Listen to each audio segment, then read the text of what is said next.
আজকে আমি তোমাদের দেখাবো আমার মা আর বাবা আমাদের ছোট্ট বাগানে কি চাষ করেছে। পালং শাক, একটা লাল শাকও তুলে দেখো। লাল শাক, লাল শাক। কি সুন্দর লাগছে না দেখতে।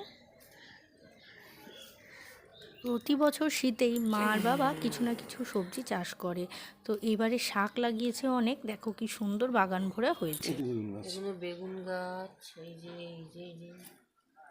এই যে পালং শাক, এটা তারপরে লঙ্কা যে গাছ, লাল লাল শাক, লাল হ্যাঁ, নোটে লঙ্কা।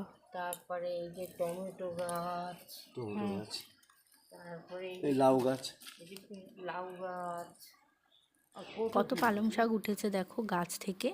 আর মা এখানে লাল শাকও তুলছে, পুরো ঝুড়ি ভরে লাল শাক উঠেছে।